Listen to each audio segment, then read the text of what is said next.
আফসুস তোমাকে করতেই হবে, আজ কিংবা কাল। আজ চোখে পানি আসে নাই, হ্যাঁ, অপেক্ষা করো, তোমার চোখের পানি ঝরবেই, কাঁদতে তোমাকে হবেই, কোনো সন্দেহ, কোনো সন্দেহ। প্রতিটা মিথ্যা, প্রতিটা জিনা, প্রতিটা ব্যভিচার, যতবার নারীর ছবি, নর্তকীর নাচ, উলঙ্গপনা, অশ্লীল দৃশ্য, সারা রাত মোবাইলে জেগে উলঙ্গ ছবি দেখছো, নারীর কাছে জিন্দেগি শেষ করছো, জিনা, ব্যভিচার, অন্যায়, অশ্লীলতার, বেহায়াপনায়, হারাম রোজগারে জিন্দেগি কাটাইছো, যতগুলো হাসি দিছো, যতগুলো সুখ দেখছো দুনিয়াতে, এর প্রত্যেকটার বিনিময়ে অজস্র চোখের পানি, শুধু চোখের পানি না, চোখ থেকে রক্তের বন্যা বইবে, কোনো সন্দেহ। খেয়াল করেন কোরআনের আয়াত, প্রত্যেক পাপী নাফরমান, আল্লাহর বন্দিগি করে নাই, ওযু, নামাজ, রোজা, হজ, জিকির, তেলাওয়াত কিছুই করে নাই, হালাল উপার্জন করে নাই, আল্লাহর নাফরমানির মধ্যেই জিন্দেগি কাটাইছে। গান, বাদ্য, নাচ, জিনা, ব্যভিচার, মদ, জুয়া, সুদ, ঘুষ, অশ্লীলতা, বেহায়াপনা, এই নাফরমানির মধ্যে জিন্দেগি কাটাইছে।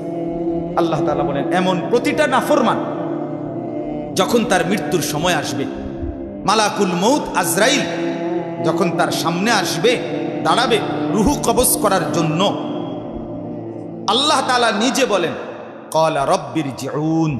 প্রত্যেক নাফরমান পাপী তখন আল্লাহকে বলবে, আল্লাহ আমাকে কিছু সময়ের জন্য দুনিয়ায় ফেরত দেন, দুনিয়ায় থাকতে দেন। কেন? আল্লাহ জিজ্ঞেস করবেন কেন?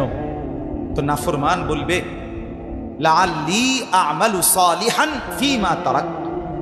আল্লাহ, যেই আমল, যেই ইবাদত, যেই বন্দিগি ছেড়ে দিছি, এবার যদি একটু সুযোগ দেন, তাহলে আপনি যদি আমার একটু সুযোগ দেন, মালাকুল মউতকে সরায় নেন, আমারে দুনিয়ায় আর কয়টা দিন থাকতে দেন, আমি সবগুলো নেক আমল এবার সুযোগ পাইলে 100 করব। আল্লাহ তাআলা সাথে সাথে বলবেন, কাল্লা কাল্লা ইন্নাহা কালিমাতুন হুয়া কাইলুহা। কাল্লা, কখনোই না বেঈমান, কখনোই বেঈমান আর কোনোদিন দুনিয়ায় ফেরত যেতে পারবি না, আর কোনোদিন। মালাকুল মউতকে দেখে ভালো হইতে চাচ্ছ? আরে ভাইয়া, মালাকুল মউত আজরাইলকে দেখে, কোরআনে আছে, ফেরাউনের মতো কাফের যখন পানিতে সুবানি খাইতে খাইতে শেষ, আর যখন গারগুর ফিরে গেছে, বুঝছে যে আর বাঁচবে না, এই তখন মালাকুল মউত যখন সামনে এসে দাঁড়াইছে, ফেরাউনের মতো বেঈমানও ঈমান আনতে চাইছে। আল্লাহ তাআলা বললেন, আল আনা, কোরআনে আছে, আল আনা, এখন চান্দু, এখন আজরাইলরে দেখা এখন ভালো হইতে চাচ্ছ? না না, কবরে গিয়েও শত শতবার বলবে, হাসরের ময়দানে দাঁড়িয়েও বলবে, হাসরের মাঠেও বলবে, আল্লাহ একটু সুযোগ দেন, একটু সুযোগ দেন, একটু সুযোগ দেন, একটু সুযোগ। আল্লাহর কসম, এবার আসেন, কোরআনে আছে, জাহান্নামের মধ্যে যখন নিক্ষিপ্ত হবে, জাহান্নামের ভীষণ আগুনের মধ্যে নাফরমান তখনও আল্লাহর কাছে চাইবে, রব্বানা আখরিজনা না'মাল সালিহান। আল্লাহ, জাহান্নামের এই ভীষণ আযাব থেকে আমাকে একটু বাঁচান, আমাকে একটু বের করেন, আমাকে একটু দুনিয়ায় যেতে দেন, না'মাল সালিহান, আমি সবগুলো নেক আমল এবার যেতে পারলে করব। আল্লাহ তাআলা বলবে, না না, আওয়ালাম নুআম্মিরকুম মা ইয়াতাযাক্কারু ফীহি মান তাযাক্কারা। আমার বান্দা, যেতটুকু হায়াত দিলে নেক আমল করা যায়, যেতটুকু হায়াত দিলে জান্নাতে যাওয়া যায়, এদ্দুর হায়াত দিয়েই আমি তোমার এই দুনিয়া থেকে কবরে আনছি, কবরে এনেছি। আমি ওই পরিমাণ সুযোগ দিছি, ওই পরিমাণ সুযোগ দিয়েই তোমাকে আমি কবরে এনেছি। কথা বুঝছেন? যাকে আমি সুযোগ দেই নাই, তাকে আমি জাহান্নামও দেই। তার মানে কোন নাবালেগ বাচ্চাকে আল্লাহ তাআলা জাহান্নামে দিবেন। 8 বছরের বাচ্চা, 10 বছরের বাচ্চা, 6 বছরের বাচ্চা, 11 বছরের বাচ্চা, 12 বছরের বাচ্চা যত দুষ্টামি করুক, তারে আল্লাহ তাআলা জাহান্নাম দিবে না। জাহান্নাম হিসাব ওই দিন থেকে, বালেগ হয়েছে যেদিন থেকে গোসল ফরজ হয়েছে ছেলের, পুরুষের, যেদিন থেকে কোনো মেয়ের মাসিক ঋতুস্রাব শুরু হয়েছে, ঠিক ওই মিনিট থেকে হিসাব শুরু। এরপর থেকে বাঁচছে যতদিন, হিসাব হবে তত। কথা বোঝেন না? এতটুকু। এর আগে যাকে আল্লাহ মৃত্যু দিছে তারে আল্লাহ তাআলা জাহান্নাম দিবে। আল্লাহ তাআলা বলেন, জেদ্দুর হায়াত দিলে নেকামল করা যায়, বন্দিগি করা যেত, অদ্দুর হায়াত দিয়েই, সুযোগ দিয়েই আমি তোমাকে কবরে এনেছি, তুমি গুরুত্ব দাও নাই, এই জন্য আজ জাহান্নামে আসলা, আরেকবার ফেরত যাওয়ার কোনো সুযোগ নেই। এই জন্য প্রিয় ভাই আমার, বাপ আমার, আমরা প্রত্যেকেই শুধু সামনে কুরবানি, বিষয় শুধু এটা নিয়ে না, বিষয় আমাদের পুরা জিন্দিগি নিয়ে। আমাদের এই কথা, আমাদের এই বয়ান, আমাদের এই বলা, আপনাদেরকে কথা মনে করাই দেওয়া, আপনারা মুসলমান। আপনারা যারা ভিতরে বসছেন, যে কয়জন জওয়ান ছেলে বসছো ভাই, আপনাদেরকে বলি ভাই, সবাই মনে মনে একবার ইনসাফের সাথে আল্লাহকে সাক্ষী রেখে মনটা দিয়া একটাবার ভাবেন, আপনি মুসলমান, আপনি আল্লাহর বান্দা, আপনি প্রিয় নবী সাল্লাল্লাহু আলাইহি ওয়াসাল্লামের উম্মত। এবার আপনি ভাবেন আল্লাহ এবং তার রাসূলের কি কি হুকুম আপনার মধ্যে আছে আর কি কি নাই, কি কি নাই, ইনসাফের সাথে বলেন, নিজের মনকে নিজে প্রশ্ন করেন। আল্লাহর নবী সাল্লাল্লাহু আলাইহি ওয়াসাল্লাম বলছেন, ইস্তাফতি কলবা, নবীর হাদিস, আমার উম্মত তুমি তোমার অন্তরকে প্রশ্ন করো, তোমার অন্তরকে তুমি জিজ্ঞাসা করো, তোমার দিল কি বলে, তোমার দিল কি বলে, তোমার অন্তর কি বলে, দিল কি বলে। এজন্য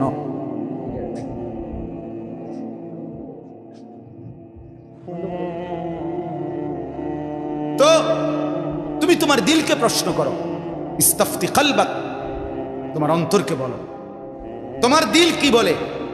আজ এখান থেকে যদি তুমি হাসরের মাঠে দাঁড়াও, তোমার পরিণতি কি হতে পারে। গত 1 ঘন্টা আগে যিনি বিড়ি সিগারেট খাইছেন, এখনো সেই বিড়ির দুর্গন্ধ আপনার মুখে আছে। ধরে নেন এই মুহূর্তে আপনি হাসরের মাঠে দাঁড়াইছেন। আমার বাপ, আপনি নবী সাল্লাল্লাহু আলাইহি ওয়াসাল্লামের সামনে সুপারিশের জন্য কেমনে যাবেন? এই বাপ, আপনি বলেন না, কেমনে যাবেন? কিভাবে হাউজে কাউসারের পানির জন্য আপনি যাবেন কিভাবে? নবী সাল্লাল্লাহু আলাইহি ওয়াসাল্লাম বলবেন, উম্মত তুমি জানো না, আমি পেঁয়াজের গন্ধ পর্যন্ত সইতে পারি না, আমি কাঁচা রসুনের গন্ধ সইতে পারি নাই। আমি নিষেধ করছি আমার উম্মত, আমার সাহাবীদেরকে পর্যন্ত, কাঁচা পেঁয়াজ, কাঁচা রসুন খেয়ে মসজিদে আইসো না, ফেরেশতা কষ্ট পায়, আল্লাহর বান্দা কষ্ট পায়। তুমি কি সেটা শোনো নাই? কেমনে তুমি এই দুর্গন্ধযুক্ত এই মুখ নিয়া আল্লাহর নবীর সামনে দাঁড়াবেন? বলেন, ইনসাফের সাথে বলেন। ভাবেন বাপ, এরকম একটা একটা করে ভাবেন। আজকের সারা দিনে যে কয়জন ভাই আপনারা 1 ওয়াক্ত নামাজ পড়লেন না, ফজর, জোহর, আসর, মাগরিব, এশা, এখন রাতের 11টার উপরে বাজে। আমার বাপ, আপনি বলেন তো, এই মুহূর্তে আপনি হাসরের ময়দানে যদি দাঁড়ান, আপনি কি বলবেন আল্লাহকে? আল্লাহ তাআলা জিজ্ঞেস করবে, বান্দা তোমার কি শরীর অসুস্থ, এই কারণে নামাজ পড়ো নাই? আপনি কি বলবেন? আল্লাহ, আমার খুব জ্বর, আমার সর্দি, আমার মাথা ব্যথা, আমার পেটের অসুখ। কি কারণ বলেন? এই ভাই, এই আপনারা বলেন না কেন আজকের দিনে কি কারণে নামাজ পড়েন? বলেন, কি বলবেন আল্লাহকে? মুসলমানের বাচ্চা, তুমি কি বলবা সেটা বলো, বলো আল্লাহকে কি বলবেন আপনি বলেন। ইয়া আইয়ুহাল ইনসানু মা গাররাকা বিরাব্বিকাল কারীম। রব্বুল আলামিন বলে, হে মানুষ, আমার মতো দয়ালু মনিব থেকে কে তোমারে ভুলাইয়া দিল? এতটা মেহেরবান মাওলা আমি আল্লাহ, গোটা আসমান দিয়ে, জমিন দিয়ে, চাঁদ দিয়ে, সূর্য দিয়ে, কখনো রাত কখনো দিন, কখনো আলো কখনো অন্ধকার, কখনো রোদ কখনো বৃষ্টি, কখনো আলো কখনো বাতাস, কখনো সকাল কখনো দুপুর কখনো বিকাল, এত কিছু দিয়ে আমি রব্বুল আলামিন তোমাকে লালন করছি, পালন করছি। বান্দা, এমন দয়ালু মনিব থেকে কে তোমারে এর চাইতে বেশি প্রলোভন দিয়া ভুলায় দিল? কে বলেন? আল্লাহকে বাদ দিয়ে কার কাছে কি পেলেন? কথা বলেন না, বলে ভাই বলে। আল্লাহকে বাদ দিয়ে কারো কাছে কিছু বেশি কিছু পেয়েছেন? কেন আল্লাহকে? কেন? আল্লাযী খালাকাক, আল্লাহ বলেন আমি তো তোমাকে বানিয়েছি। ফাসাওয়াকা, আমি তো তোমার দেহের অঙ্গ প্রত্যঙ্গগুলো একটার সাথে আরেকটা আমি লাগাইছি। কে লাগাইছে? আল্লাহ। এই নাক, এই চোখ, এই হাত, এই পাও, খালাকতুহু বিয়াদিয়া। আল্লাহ তাআলা নিজে বলে, বান্দা আমি আমার নিজের কুদরতি হাত দিয়ে তোমাকে বানাইছি। আমার হাতে, আমার হাতে, আমার হাতে বানাইছি। তোর মাকে জিজ্ঞাসা কর বেটা, মাকে, এই ছেলে নাফরমান সন্তান, বেনামাজি, বেশরম, বেহায়া, তুই জিজ্ঞাসা কর তোর মারে। তোর মা কোনোদিন জানে না তোর চোখ কোন দিন লাগাইছে, নাক কোন দিন লাগাইছে। তোর বাপ জানে না, তোর 14 গোষ্ঠী জানে না।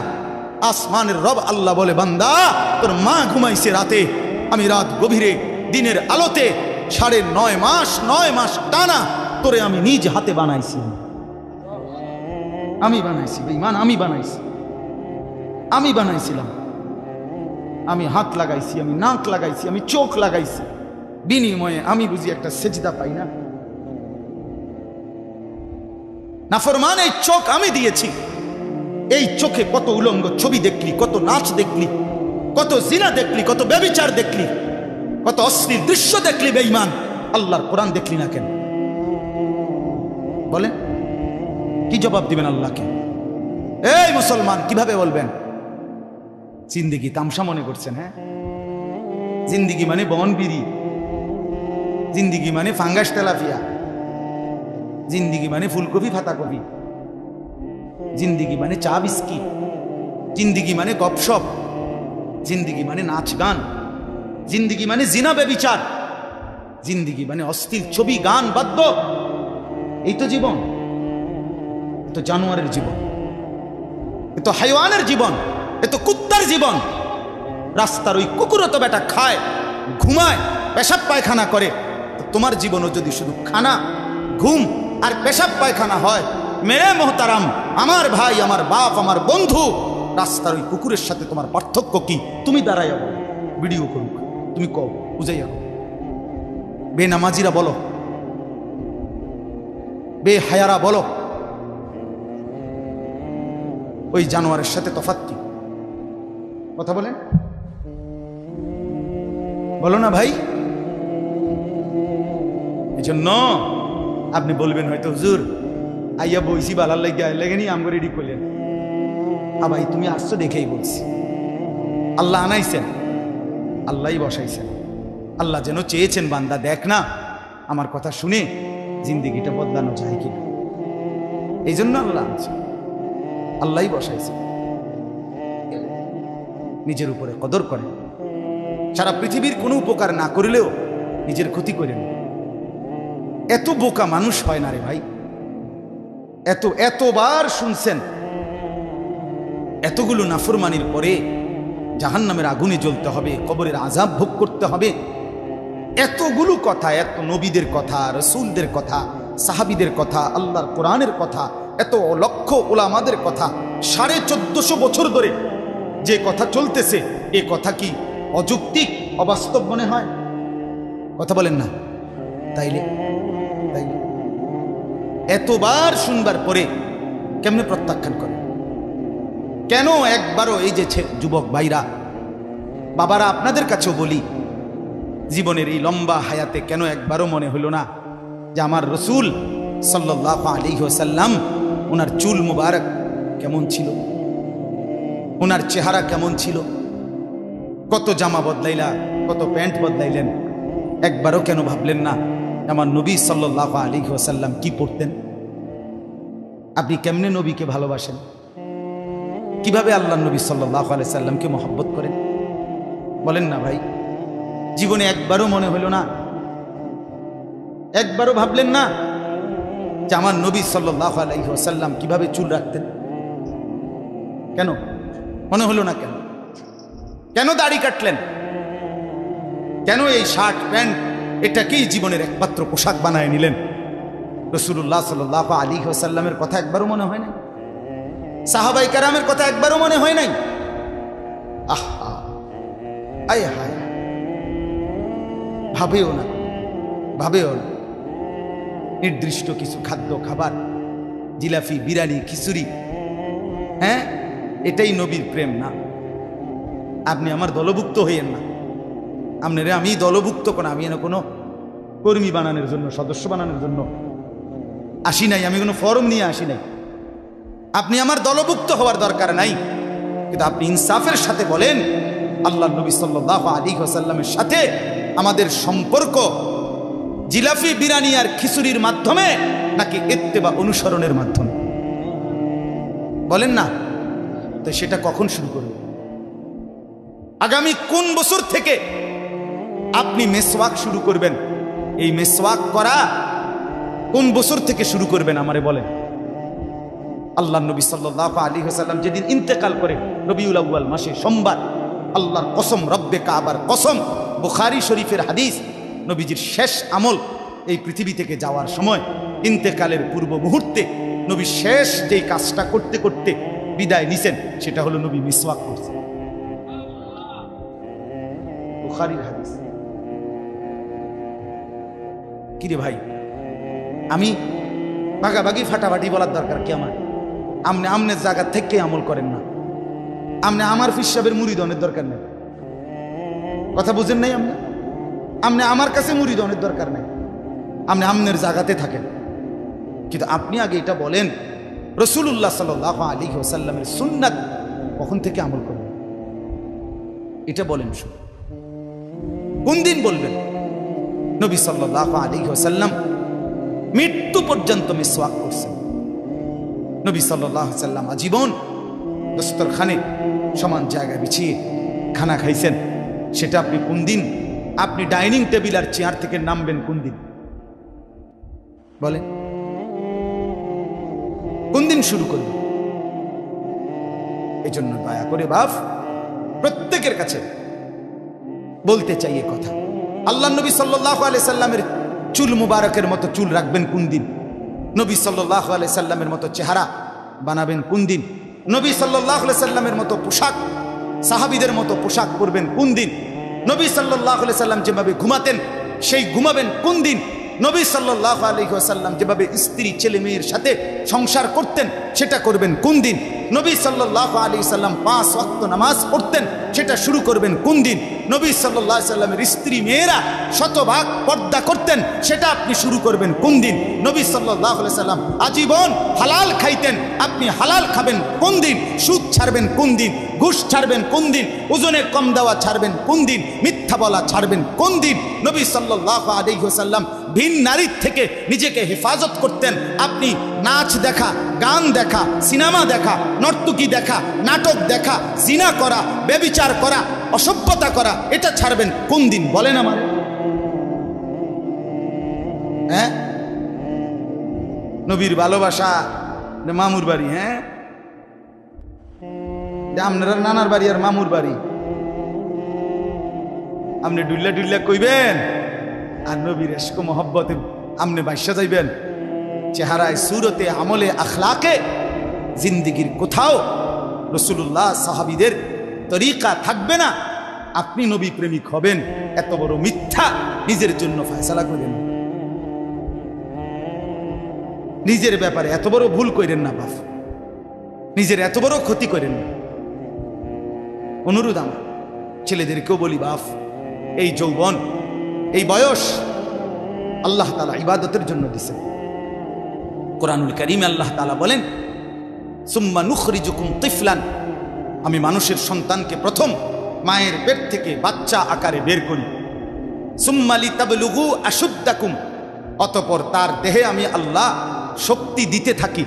দিতে দিতে যৌবনে শক্তি পরিপূর্ণ করে দেয়। তাহলে আল্লাহ তাআলা যুবককে শক্তি পূর্ণ দিয়েছেন আল্লাহর কসম শুধুই আল্লাহ তাআলার বন্দেগীর জন্য। যুবক মানে যৌবনের এই শক্তি আল্লাহর দেওয়া, আল্লাহর দেওয়া। আপনারা ভাবেন তো, কারো যদি 1 ঘন্টায় বা 2 ঘন্টায় 6 বার 7 বার পেটে অসুখ হয়, পায়খানায় যায়, এরপরে তো শক্ত সামর্থ্য যুবকটা বিস্তার ছুঁয়ে দেয়, ঠিক কিনা বলেন? আপনি বলেন তো কেন বড়াই করছেন? আপনার কি হইছে? আপনার তো হাত খুললে গেছে, না পাও খুললে গেছে, না নাক ফুরিয়ে গেছে, কিচ্ছু তো হয় নাই। পায়খানা না বাইরিছে, দুর্গন্ধযুক্ত পায়খানা পেটের থেকে বাইরিছে। তুই বেটা এত দুর্বল, সামান্য পায়খানাই তোমার শরীর থেকে একটু বেশি বাইরিয়ে গেলে তুমি হুইত্যা লাও, তুমি নি মাতবরি দেখাও। এই অপদার্থ, তুমি অহংকার করো কেমনে?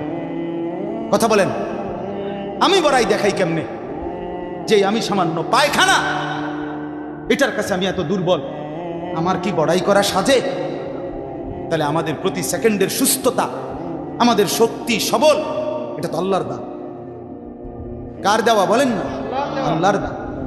আল্লাহর দেওয়া সেই শক্তি, আল্লাহর দেওয়া সেই বল, আল্লাহর দেওয়া সেই সাহস, আল্লাহর দেওয়া সেই যৌবন আমার ভাই কেন নাফরমানের মধ্যে ব্যয় করে? কেন?